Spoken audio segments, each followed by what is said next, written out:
Irmãos, eu quero falar um pouquinho hoje sobre o tema dessa noite, na vida há tempo para tudo. E para eu poder falar sobre esse tema, eu quero convidar você a abrir sua Bíblia comigo no primeiro livro de Crônicas, capítulo 28. Davi convocou todos os chefes de Israel, os chefes das tribos, os chefes dos grupos que serviam o rei, os chefes de 1000 e os chefes de 100, e os administradores de todos os bens e propriedades do rei e de seus filhos, como também os oficiais e os homens mais valorosos e todos os guerreiros para irem a Jerusalém. Ele ficou de pé e disse: ouçam, irmãos meus e povo meu. Eu tinha como propósito construir um templo para repouso da arca da aliança do Senhor, para o estrado dos pés do nosso Deus, e fiz todos os preparativos para edificá-lo. Mas o Senhor me disse: tu não construirás templo ao meu nome, porque és homem de guerra e derramaste muito sangue. O Senhor, Deus de Israel, me escolheu dentre toda a família do meu pai para ser rei para sempre. Escolheu Judá como príncipe da tribo de Judá. A família do meu pai, e entre os filhos do meu pai, se agradou de mim para tornar-me rei sobre todo Israel. De todos os meus filhos, e o Senhor me deu muitos, ele escolheu meu filho Salomão para se assentar no trono do reino do Senhor sobre Israel.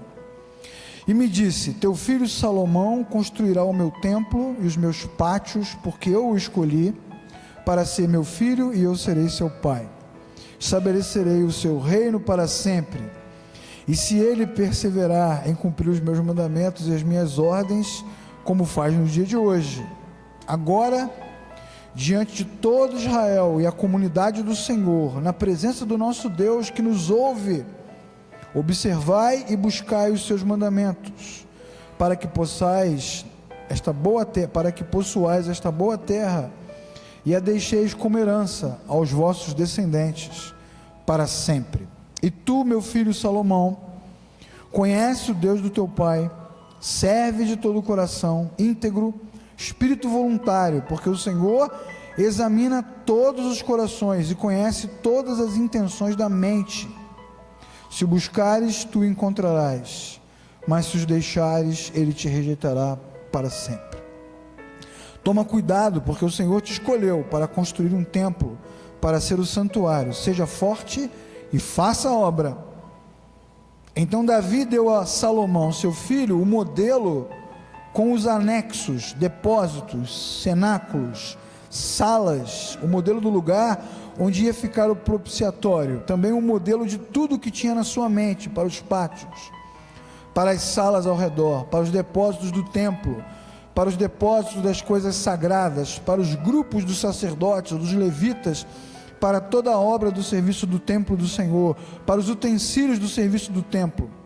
Especificou o peso do ouro para os utensílios de ouro, para os utensílios de cada tipo de serviço, peso de prata para os utensílios de prata, para cada tipo de serviço, para os castiçais de ouro, suas lâmpadas, peso de prata para os castiçais de prata, castiçais e suas lâmpadas, segundo o uso de cada castiçal, peso de ouro para as mesas, pães consagrados, prata para as mesas de prata, ouro puro para os garfos, bacias, jarros, taças, e o peso para cada taça, como também para as taças de prata, e peso para cada taça, e para o altar de incenso, ouro refinado, ouro para o modelo do carro dos querubins, que cobriam a arca da aliança do Senhor, com suas asas estendidas.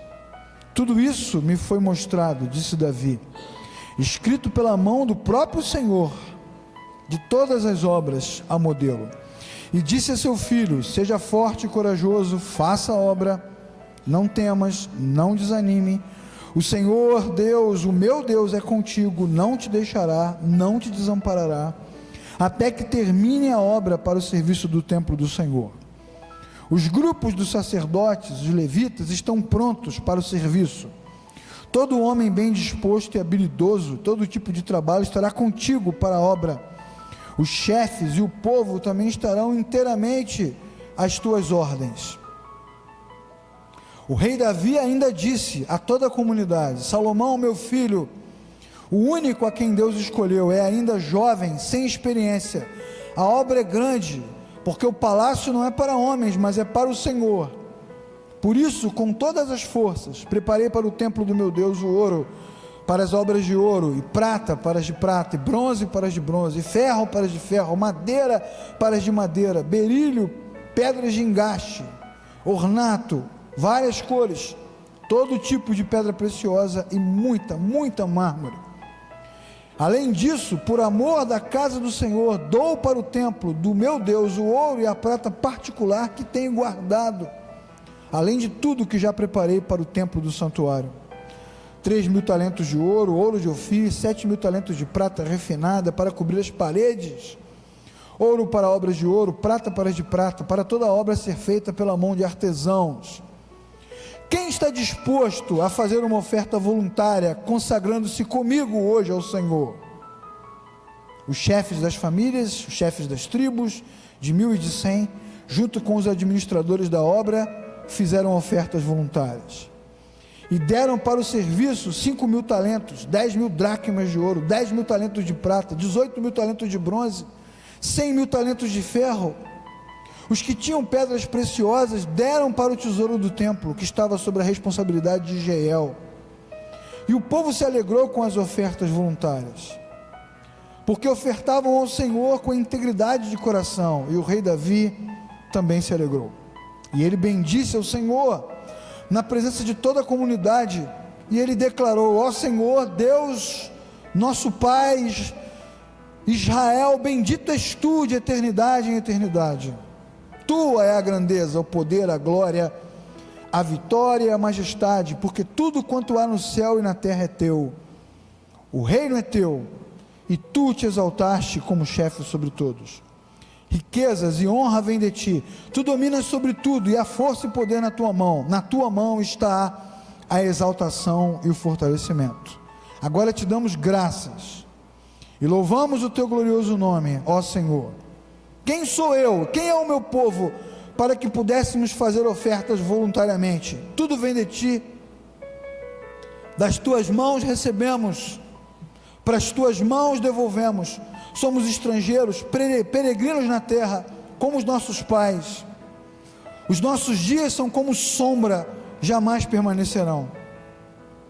Ó Senhor, Deus nosso, toda essa riqueza que ofertamos para construir o templo ao teu nome, vem da tua mão, é tudo teu. Deus meu, bem sei que tu sondas o coração, te agradas da retidão, e na sinceridade do coração ofereci ao Senhor voluntariamente todas essas coisas, e agora vi com alegria que o teu povo, que aqui está, também ofertou voluntariamente. Ó Senhor, Deus de nossos pais, Abraão, Isaque e Jacó, conserva para sempre no coração do teu povo todas essas disposições e pensamentos, e encaminhe o coração deles para ti. E dê ao meu filho Salomão um coração íntegro para guardar os teus mandamentos, os teus testemunhos, os teus estatutos, para cumprir todas as coisas e construir o palácio para o qual tu o preparaste. Então Davi disse a toda a congregação: bendizei ao Senhor vosso Deus. E toda a comunidade bendisse ao Senhor Deus de seus pais, e inclinaram-se e prostraram-se diante do Senhor e diante do rei. Amém, irmãos? Amém?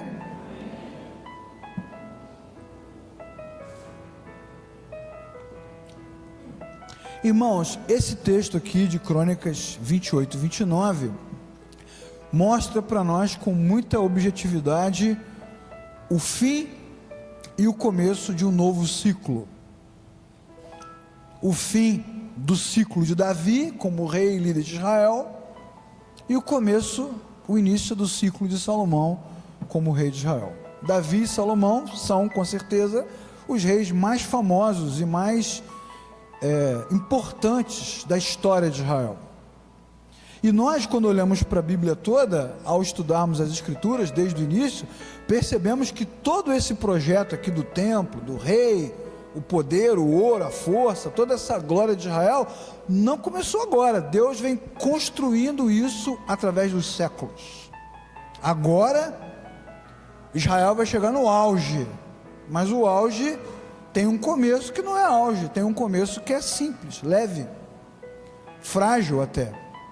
Toda essa história, toda essa narrativa passa por muitos personagens, por muitos homens, por muitas mulheres, por muitas famílias, por muitos séculos. Davi não surgiu, não caiu do céu, ele não apareceu de repente, ele é resultado de uma construção. Deus está construindo a história do povo de Israel. Portanto, ao lermos o texto, a primeira coisa que podemos constatar é que todo o tempo, toda a trajetória, toda a jornada não está centrada em Davi, nem em Salomão, nem em nenhum outro personagem da Escritura. A história, como eu já disse muitas vezes aqui nesse púlpito, é sobre Deus, é a jornada de Deus, é o plano de Deus, é a maneira como o Criador está trabalhando para reconciliar a criatura consigo mesmo, desde Gênesis 3,15, quando o Senhor declarou: colocarei inimizade entre a tua semente e a semente da serpente, de ti sairá um que pisará a cabeça da serpente. Gênesis 3,15, que nós chamamos de proto-evangelho. Desde esse texto lá atrás, Deus vem se empenhando na história, para que no final da história o Messias venha e a reconciliação aconteça. Então não é uma história sobre Davi, sobre Salomão, não é uma história sobre Abraão, Isaac e Jacó, não é uma história de soldados, de espadas, de sacerdotes, não é a história da arca, é a história de Deus. E a história de Davi e Salomão fazem parte dessa história que Deus está construindo. Por isso, a vida de Davi tem início, meio e fim, e a vida de Salomão também tem início, meio e fim. Porque tudo, como eu já disse também muitas vezes aqui, tudo na vida, irmãos, tem início, meio e fim. A única coisa que vai permanecer para sempre, que não tem início nem tem fim, é o Deus a quem nós servimos. Bendito seja o nome do Senhor. Ele é eterno, mas todas as obras humanas começam e desaparecem, porque faz parte da vida, dos projetos, dos desígnios de Deus que seja dessa forma. Então o texto é muito objetivo, muito claro, muito tranquilo. Davi passa por toda a sua trajetória de vida, desde garoto que ele era pastor de ovelhas, até se tornar um soldado, depois um capitão, depois um general, depois de rei.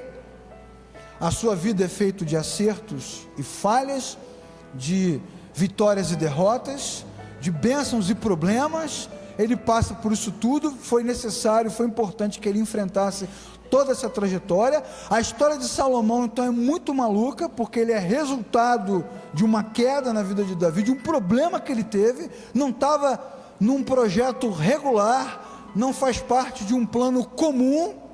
Salomão surge nessa história, assim como Ruth surge no seu tempo, assim como Esther surge no seu tempo, assim como Tamar e Judá se encontram num determinado tempo.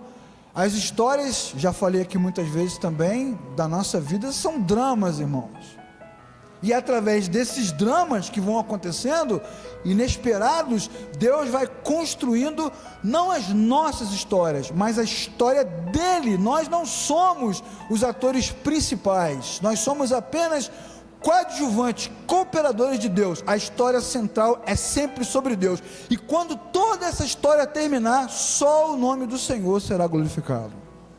Nós somos apenas participantes dessa jornada.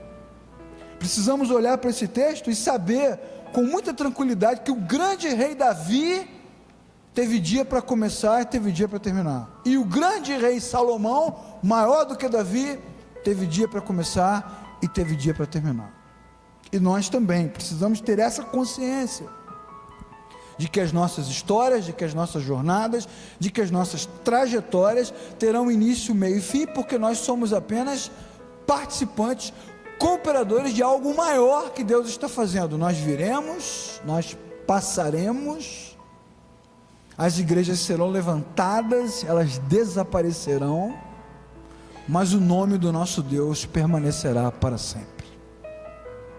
Bom, aí você poderia dizer agora, falou o óbvio, né? Você veio aqui para falar o que a gente já sabe, tudo tem início, meio e fim, e que tudo tem um tempo de Deus governa as trajetórias, E as nossas histórias vão começando e terminando dentro dessa jornada que o próprio Deus estabelece.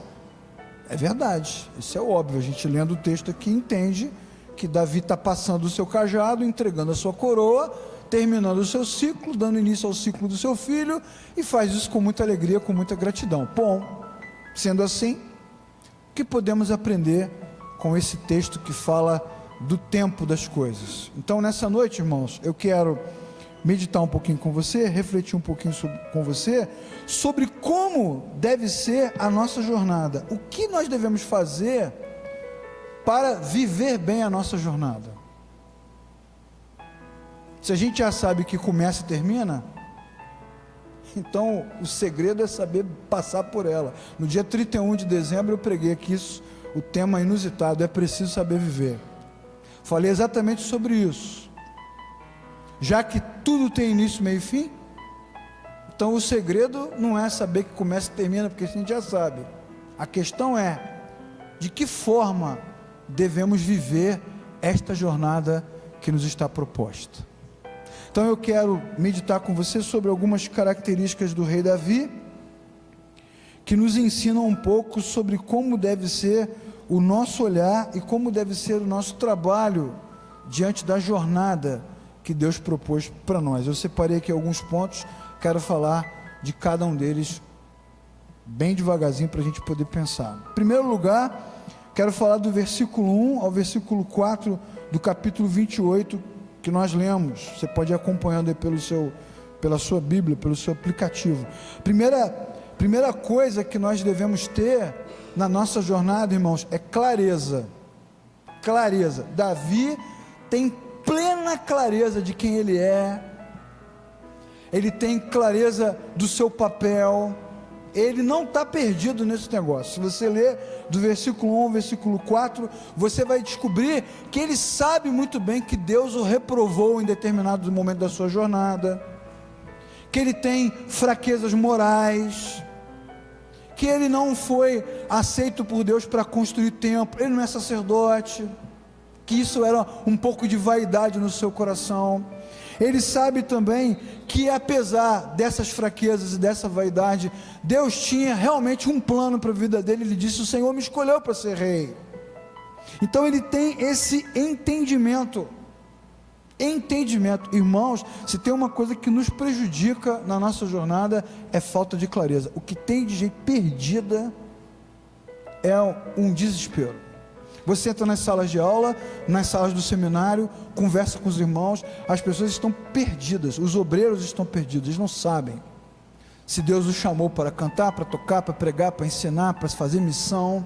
Falta clareza, falta essa reflexão sobre a jornada, a compreensão do próprio dom, da própria habilidade. Nenhum de nós pode fazer tudo, nenhum de nós pode estar em todo lugar ao mesmo tempo, nenhum de nós pode contribuir em todas as áreas. Vejam que Davi porque queria construir um templo, e Deus vai dizer para ele assim: não, cara, essa não é a tua praia, essa não é a tua habilidade, não foi para isso que eu chamei você. Deus o colocou no seu devido lugar, e ele não tem vergonha. É muito legal no texto você perceber que ele faz um discurso público, ele fala para os hebreus, ele não tem vergonha de dizer: Deus me rejeitou nessa intenção que eu tinha. Ele não dá desculpas, ele não cria um outro Davi, ele se mostra claramente como ele é. Depois ele vai falar do seu filho: Deus me deu um filho, na verdade Deus me deu muitos filhos. Ele não nega a sua trajetória, a sua existência, ele entende quem ele é, ele tem clareza total do seu ser, da sua importância, da sua habilidade, da sua vocação, e esse é o primeiro passo para uma boa jornada: não ter dúvida de quem nós somos, daquilo que Deus nos propôs, das habilidades que Ele nos entregou, da consciência que Ele nos ofereceu, não ter dúvida do nosso papel, de como podemos contribuir. Essa clareza é importante. Eu oro nessa noite, meu irmão, minha irmã, para que você consiga encontrar na sua vida esta compreensão que é definitiva. Pedir a Deus: Senhor, me ajude a me entender, a me perceber, a me compreender, de que maneira eu posso, qual deve ser o meu papel dentro da sua obra, dentro do reino, dentro da sociedade. no meio dos meus amigos, esta clareza é definitiva para que a jornada seja boa. Porque coisa triste, coisa chata é passar por essa vida completamente perdido, sem rumo, sem noção, sem compreensão, né? A quantidade de pessoas hoje que busca ajuda terapêutica para se encontrar é enorme. Então precisamos orar e pedir ao Senhor que nos dê esta clareza, para que possamos viver o tempo que nos está proposto da melhor maneira possível. Em segundo lugar, irmãos, dos versículos 8 ao versículo 9 do capítulo 28, vejam como Davi é muito tranquilo. O seu olhar é teocêntrico, mas se nós olhássemos para a Bíblia toda, nós diríamos que o seu olhar é cristocêntrico. Ele nunca aponta para ele mesmo, tudo que ele faz, ele aponta para o Senhor. Quando ele governa, quando ele ensina, quando ele coopera, quando ele treina, quando ele vai para as batalhas, ele sempre aponta para o Senhor. Ele entendeu que a longevidade, a duração da sua jornada, a saúde da sua caminhada depende desta compreensão. Qual é a compreensão? Ele não estaria ali se Deus não permitisse. Ele não é o objetivo maior, nenhum de nós é. Nós estamos aqui fazendo o que fazemos porque Deus assim permite. Hoje somos nós, amanhã serão outros, antes de nós eram outros. Ninguém é o centro desse negócio. Deus é o único centro, é Ele, o único centro. Quando Davi expressa a sua vontade de construir um templo, e ele diz: eu preciso construir um templo porque Deus não tem onde morar. A minha casa é bacana e Deus não tem onde morar. Irmãos, é muita presunção de Davi. Ele não estava bem nesse dia não, dizer que Deus não tem onde morar. Então Deus envia a ele o profeta Natã, e quando Natã vai até ele, Natã diz assim: eu vou te falar quem você é. Você quer falar de mim? Eu vou falar de você. Eu tirei você de trás das ovelhas. Tu não era nada, cara, ninguém, tu não tinha nem nome, você não era nem lembrado pelos seus pais, e agora você vai me construir uma casa. Quem é que serve quem? É eu, o Senhor, que sirvo a Davi, ou é Davi o rei que me serve? Então Davi, por um momento de fraqueza, de vaidade, de presunção, achou que poderia dar a Deus um pouco de conforto. Irmãos, muita presunção nossa. Tudo que nós fazemos aqui, nesta comunidade, ou em qualquer outro lugar, não fazemos porque Deus está precisando de algo. Ele nos permite estar aqui, porque no final das contas, das suas mãos recebemos, para as suas mãos devolvemos.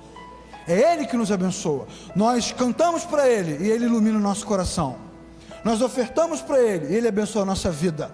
Nós estendemos as mãos para Ele e Ele estende a sua mão para nós. A gente vem aqui para prestar culto, mas no final somos nós que somos abençoados, porque Ele é que vem em nosso favor.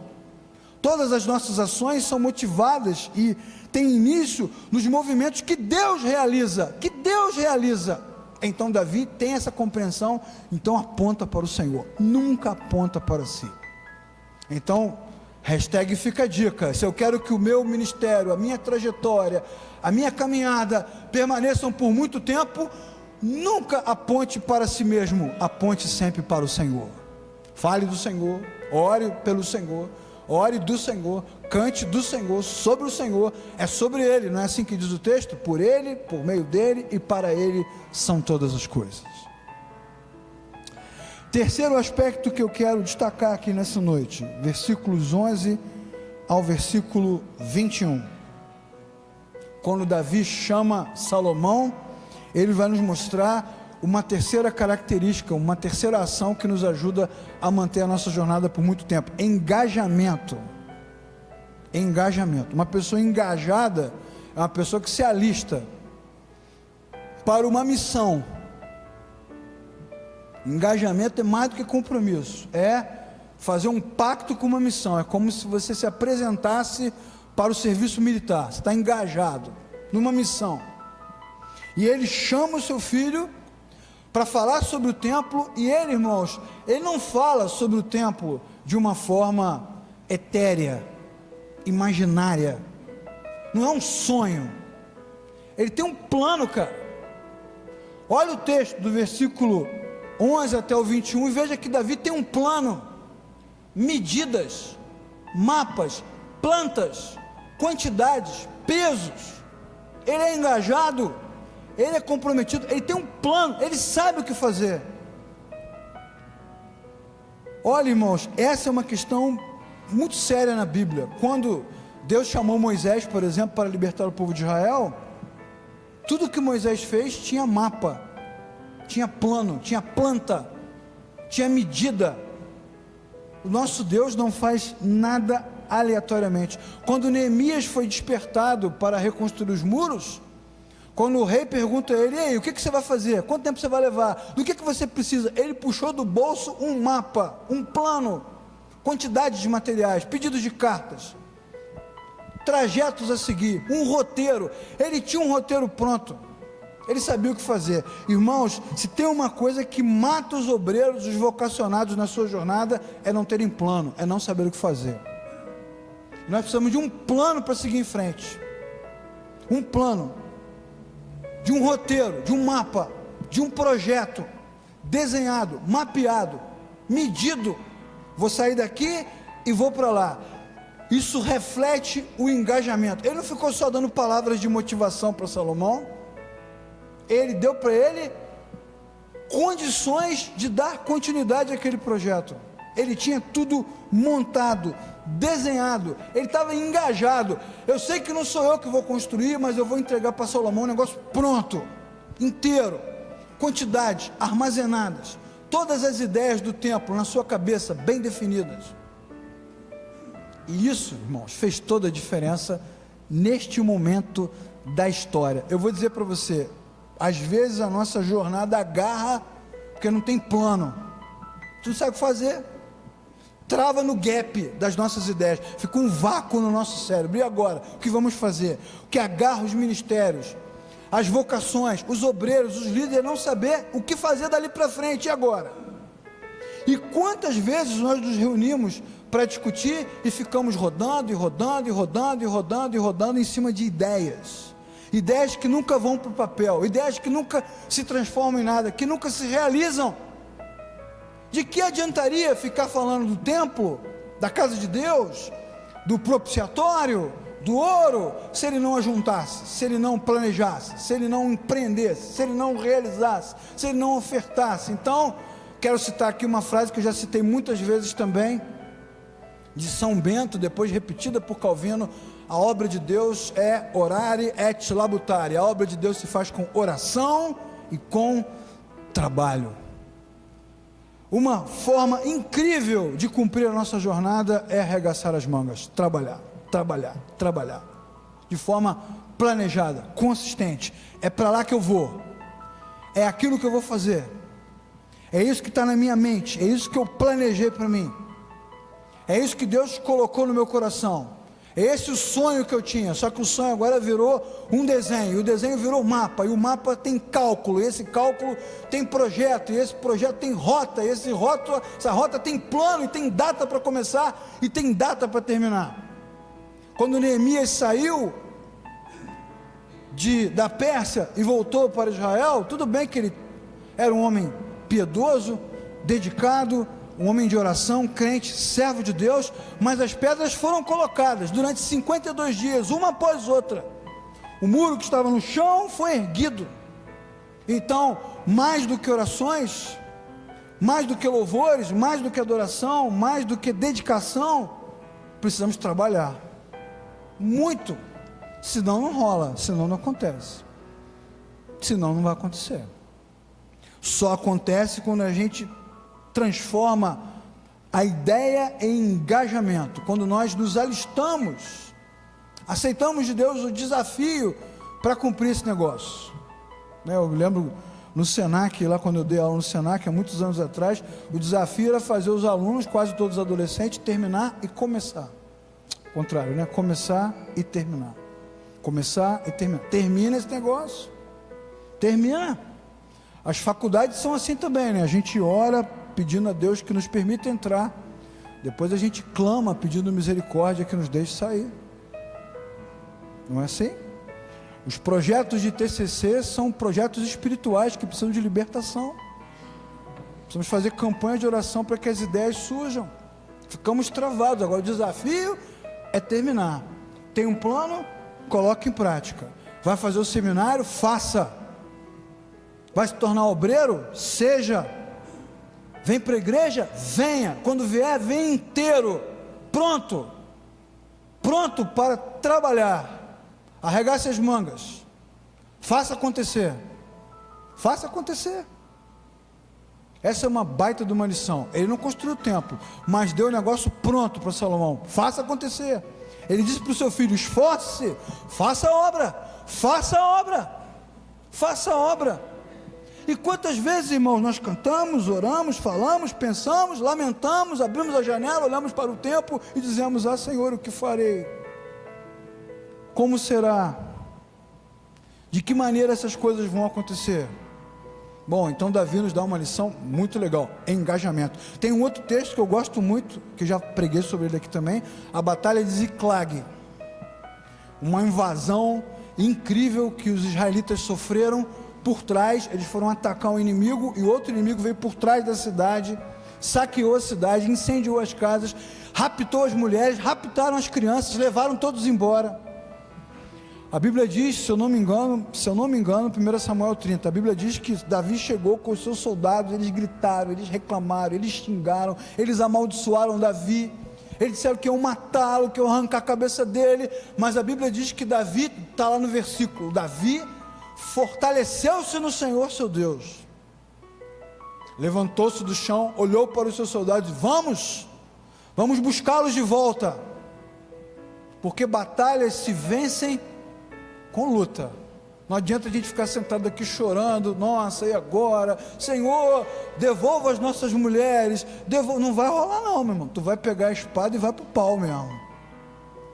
E naquela batalha, muitos soldados caíram mortos no campo de batalha, mas Deus lhe conferiu a vitória, deu a ele triunfo naquele momento, porque ele estava engajado, alistado, comprometido. Eu quero que você pense bastante nesse ponto, porque muitas das nossas jornadas param porque nós não estamos engajados nela. Então as coisas não acontecem sozinhas, de forma nenhuma, de jeito nenhum. Quero ler com você agora, quero que você acompanhe comigo o capítulo 29, do versículo 1 ao versículo 9. Uma outra característica de Davi: já falamos sobre clareza, sobre olhar teocêntrico, cristocêntrico, sobre engajamento. Agora eu quero falar sobre serviço. 1 Crônicas 29, do 1 até o 9, você vai ler que Davi é engajado, mas não é o engajado do tipo que só dá ordens. Ele é o engajado do tipo que serve. Ele pede ofertas e oferta. Ele pede adoração e adora. Ele toca a trombeta e vai para a batalha. Ele serve. Ele não é só o engajado do plano, das ideias, ele é o engajado também do serviço. Serviço. Ele serve aos seus irmãos, ele serve aos seus soldados. Ele armazena, ele faz, ele trabalha. Essa é uma característica dele comum. Ele serviu a Saul quando Saul era rei. Ele serviu a Samuel quando Samuel era sacerdote. Ele serviu aos seus irmãos na hora da batalha, e até a batalha ajudá-los. Ele é um servo. E isso nos remete ao Deus a quem nós servimos. O Evangelho de Marcos vai nos ensinar que o Senhor Jesus é o Deus servo, o Deus que serve. E eu já falei sobre isso aqui muitas vezes também. Nós estamos na pós-modernidade, e a pós-modernidade tem a geração blá blá blá, a geração do vem a mim, a geração, como é que se fala, nem, não é isso? Nem estuda, nem trabalha, nem faz nada, parada, estagnada. Todo mundo quer, tá, mas o que a gente vai dar? O que nós vamos fazer? Tem que servir. É o engajamento, da dedicação, do planejamento, dos projetos, das ideias, das realizações e, sobretudo, do serviço. Do serviço. E eu vou dizer para os irmãos, agora eu vou fazer aqui meu momento pastoral.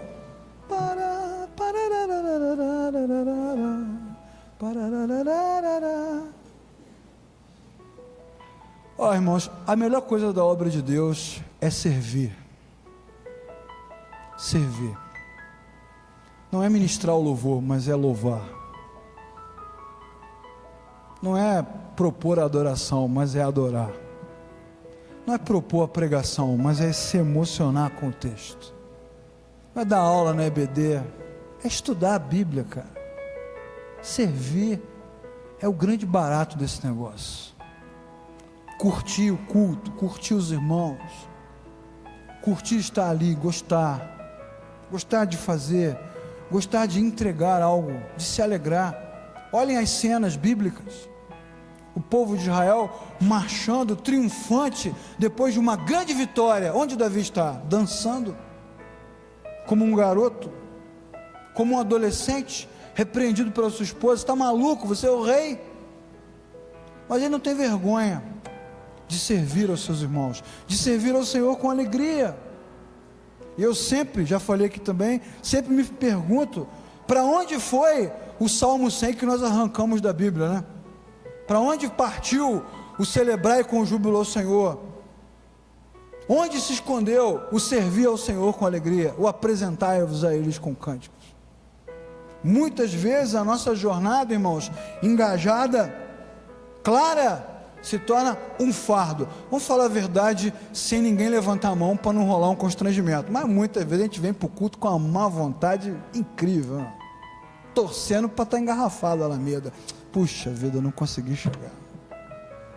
Torcendo para encontrar uma pessoa legal ali no bebedouro para bater um papo. Irmãos, precisamos pedir ao Senhor de todo o nosso coração que restaure dentro de nós o prazer de servi-lo, de cantar, de ler, de refletir, de meditar, de abraçar, de respirar essa atmosfera. Como nos ensinou Jonathan Edwards, o tema da nossa primeira semana teológica: todo crente precisa ter luz na mente e fogo no coração, inspirado, feliz, alegre, contente. Eu me lembro, quando eu era da Assembleia de Deus, não podia terminar sem citar a verdadeira, não podia, quem foi da Assembleia de Deus sempre será eternamente, de geração a geração. Eu me lembro quando eu era garoto, o meu pai, presbítero da Assembleia de Deus, dirigiu várias congregações em todos esses morros aqui de Niterói. Se vocês pensam que só tem tráfico hoje, nossa, foi uma época bem difícil. Cansei de tocar em cima de Kombi, em cima de caminhão, em cima de caixa, com a rapaziada mirando armas para nós ali durante o culto. E os irmãos, muitos deles pobres. Cansamos de entrar em casas de irmãos pobres. Eles não tinham nada para nos dar, mas uma alegria muitas vezes incompreensível.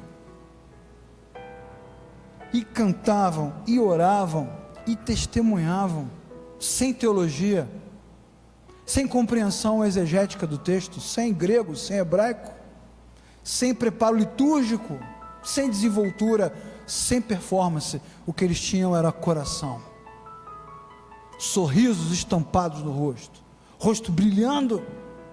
Me lembro daqueles irmãos com aqueles ternos muito legais, listrados, lembra, Francisco?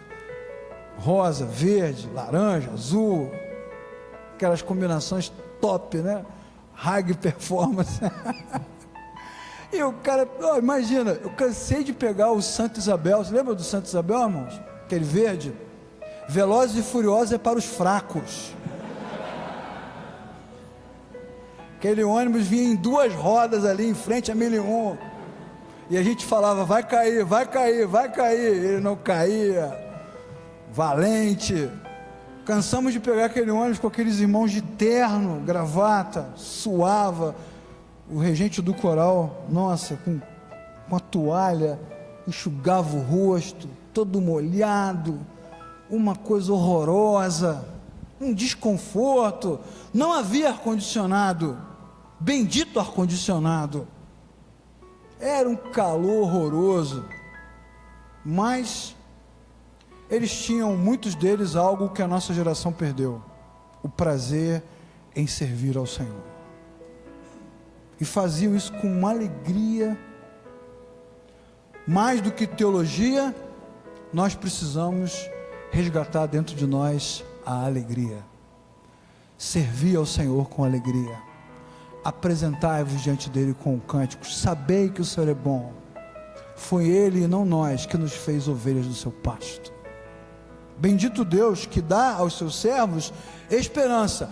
Boa parte desta alegria que foi roubada de nós é resultado desse tempo pós-moderno, onde os crentes procuram as igrejas porque querem cura, dinheiro, fama, bens, perderam a beleza da transcendência, esqueceram que o Evangelho não é para esta vida, é para a eternidade, porque se nós esperamos por Cristo apenas nessa vida, como nos ensinou o apóstolo Paulo, somos os mais miseráveis de todos os homens. Mas Davi tem a consciência da transcendência. Ele diz: o Senhor é Deus de eternidade a eternidade.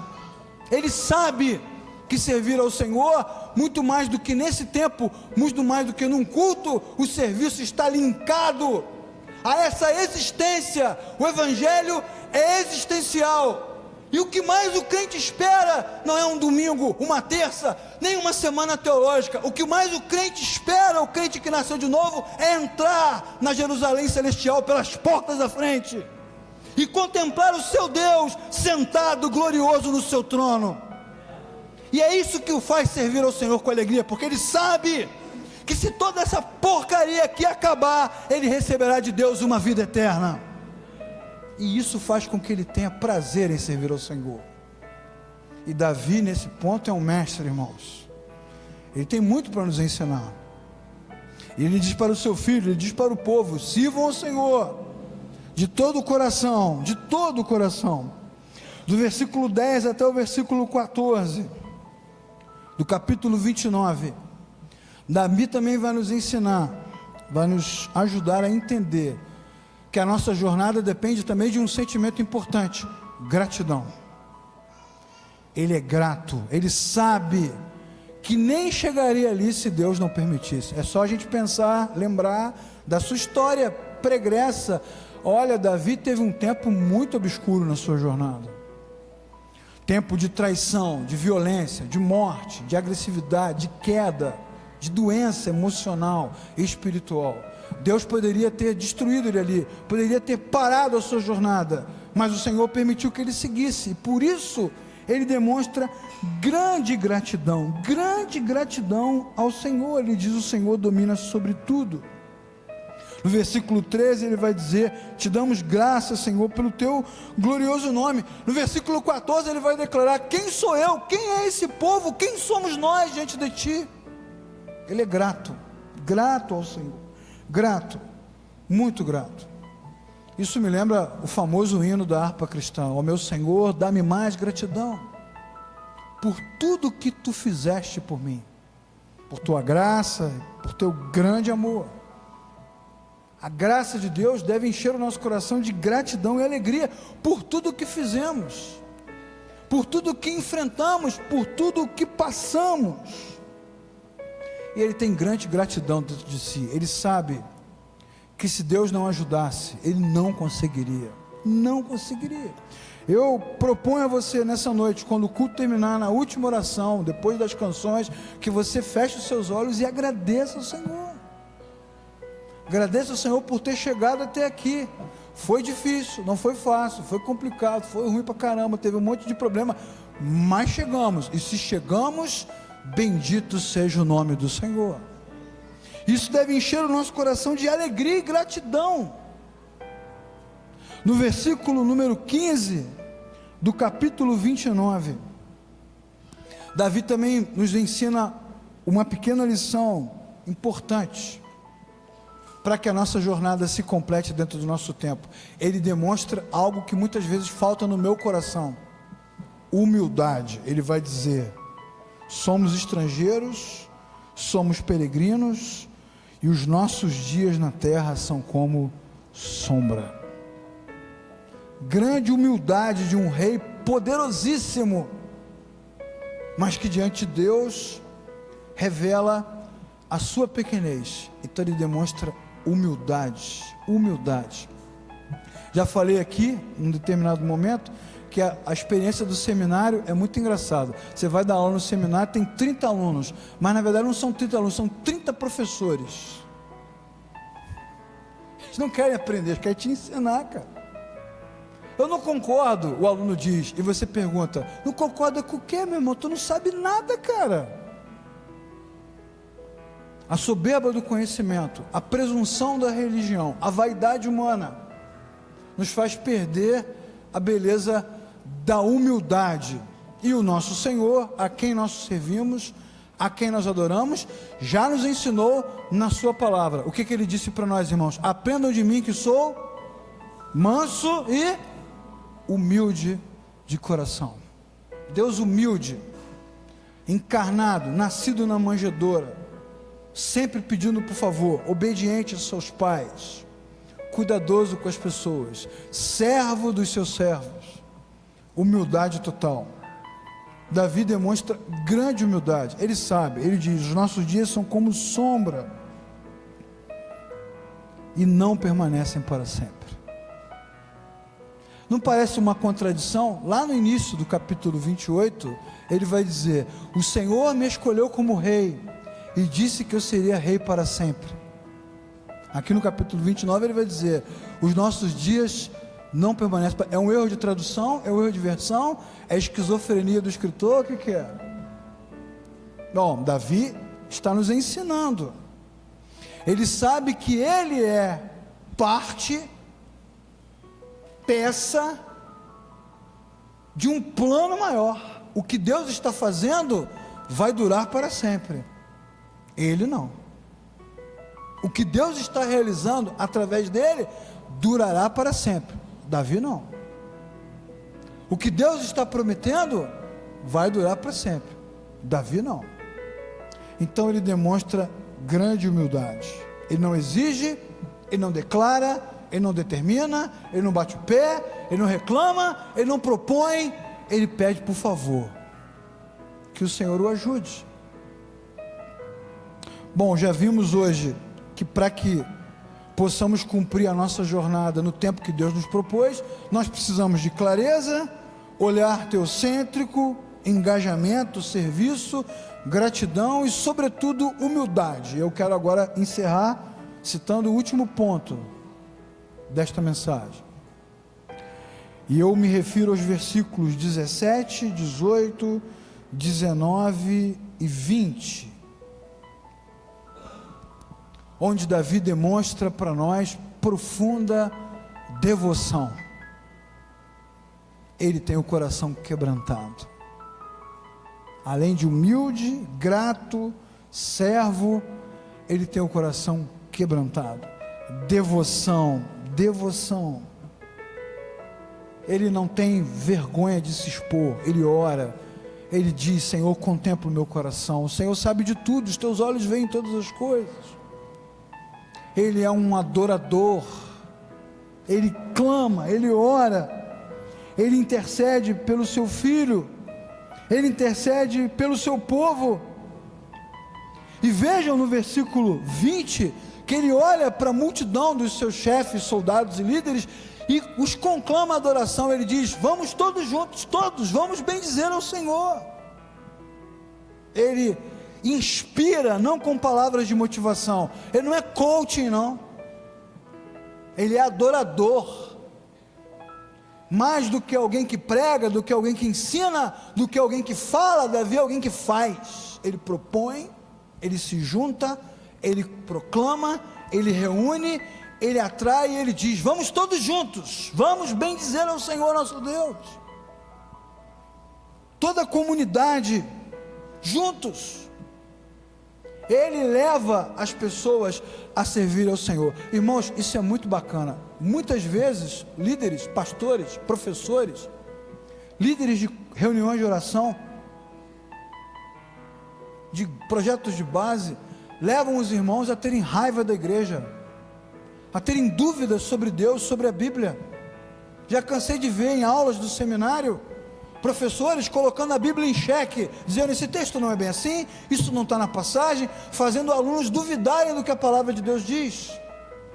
Já vi também irmãos em reuniões nossas, colocando a igreja em xeque. A igreja é assim mesmo, o homem é uma porcaria, todo mundo é mentiroso, todo pastor é falso. Em vez de propor a devoção, são instrumentos da dúvida, da interrogação.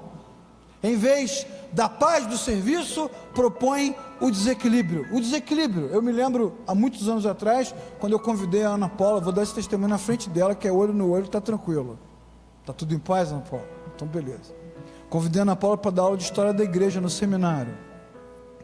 Falei, Ana Paula, estou precisando de um professor de história da igreja. Ela falou, mas por que eu? Se tem fulano que é doutor em história da igreja, tem ciclano que é pós-doutor em história da igreja, tem fulano que é autoridade máxima em história da igreja. E eu respondi para ela, eu preciso de um professor de história da igreja, que ame a igreja, que fale bem da igreja, e que leve os irmãos a terem prazer, terem devoção de estar na comunidade. Não pode ter idade de o cara ser pós-doutor em história da igreja e ter raiva da igreja, e duvidar das escrituras.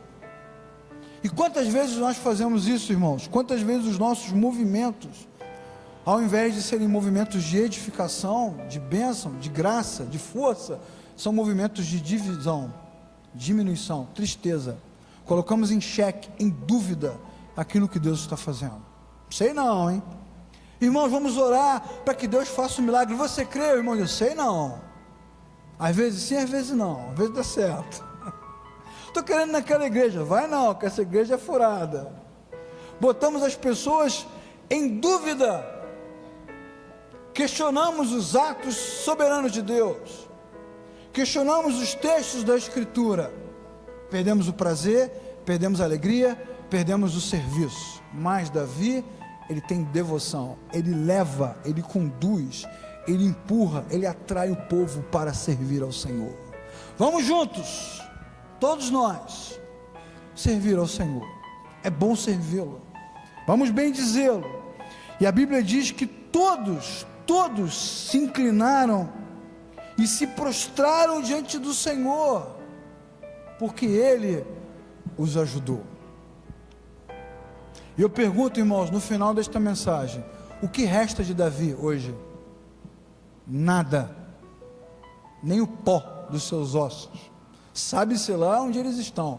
Alguns arqueólogos na Discovery duvidam que Davi existiu, colocam em xeque a sua existência. Onde estão os utensílios? Para onde foi a mármore? O ouro de Ofir? Bonito esse negócio, né? Ouro de Ofir. Para onde foi a prata? Os vasos? A arca? Para onde foi? Virou pó, irmãos. Virou poeira, virou vento.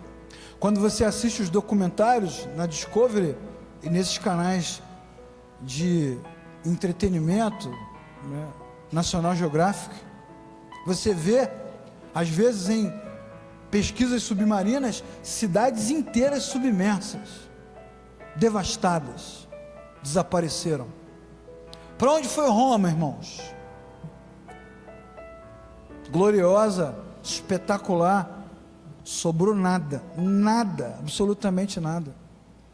Antes de Roma, a Pérsia, antes da Pérsia, a Babilônia, e o Egito. Cara, que derrota para o Egito. Já foi top, agora nada, pó. Nem para a Copa do Mundo se classifica mais.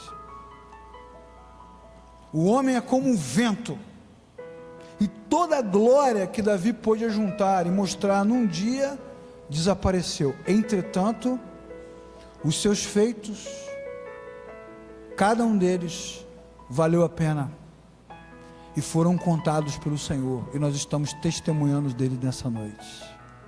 Porque o que importa, irmãos, é que nesta trajetória, nesse tempo que Deus lhe concedeu, o que importa é que Davi dedicou-se a glorificar o Senhor em cada uma das suas ações. E no final das contas, ele desapareceu, mas a palavra do Senhor permanece para sempre.